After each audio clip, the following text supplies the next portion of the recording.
क्या शासन प्रशासन और जेल प्रशासन की लाख कोशिशों के बावजूद उत्तर प्रदेश का माफिया डॉन अतीक अहमद प्रशासन के शिकंजे में या उसके कहने में नहीं आ रहा है। उस पर शासन प्रशासन और जेल जो है कंट्रोल नहीं कर पा रहा है।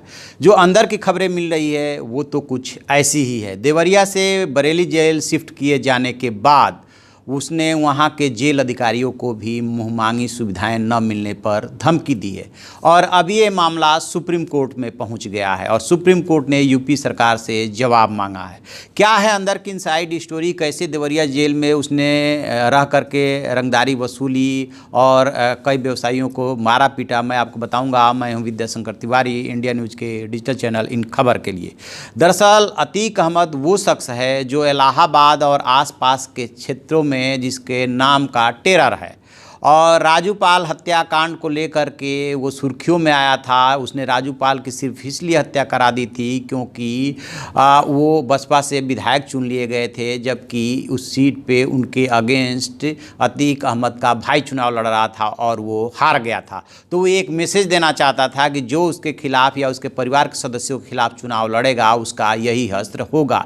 इसके अलावा उस पर जो है कम से कम 4 दर्जन ऐसे लूट हत्या रंगदारी वसूलने के मामले दर्ज है और वो पूरे इलाके में उसकी अपनी चलती है। कोई भी शासन प्रशासन आए, चाहे अखिलेश राज रहा हो और चाहे मौजूदा सरकार हो, उस पर कोई फ़र्क नहीं पड़ा।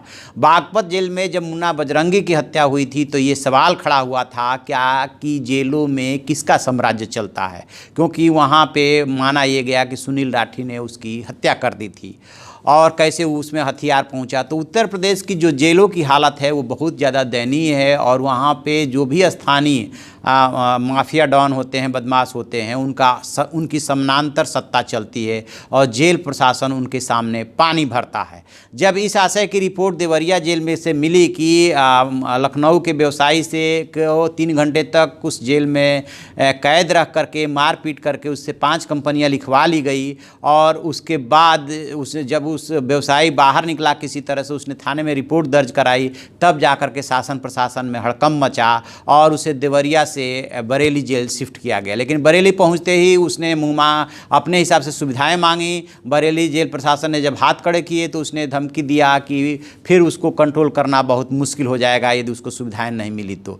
कहानी यहीं सिर्फ खत्म नहीं होती। बताते हैं कि अब देवरिया जेल में रहते हुए उसने 8 व्यवसायियों को अलग अलग तरीके से जेल में बुला करके उनकी चमड़ी उधेड़ी थी, यानी कि उनके साथ मारपीट की थी, उनसे रंगदारी वसूली थी, उनसे प्रॉपर्टी लिखवाई थी और ये सब कुछ वहाँ के देवरिया जेल प्रशासन के नॉलेज में था। लेकिन जेल प्रशासन कुछ नहीं कर पाया क्योंकि वो डर रहा था। और यही जब वो बरेली जेल में पहुँचा है तो बरेली जेल में उसकी यही स्थिति हो रही है। लिहाजा अब ये शासन प्रशासन के सामने चुनौती है। बरेली जेल प्रशासन ने प्रमुख सचिव को चिट्ठी लिख करके सारी स्थिति से अवगत करा दिया है कि इसकी सुरक्षा के लिए उसके पास पर्याप्त संसाधन नहीं है, साधन नहीं है। और इधर अब ये मामला सुप्रीम कोर्ट में पहुँच गया है और सुप्रीम कोर्ट ने पूरे मामले पे यूपी सरकार से रिपोर्ट मांगी है कि क्या एक माफिया डॉन इतना पावरफुल हो गया है कि उसे यूपी शासन प्रशासन के लिए संभालना मुश्किल हो रहा है। यानी कि अपराधियों के बारे में ये माना जाता है कि उसको गिरफ्तार करके जेल पहुंचा दो और जेल उनके लिए सबसे सुरक्षित पनाहगाह बन गया है।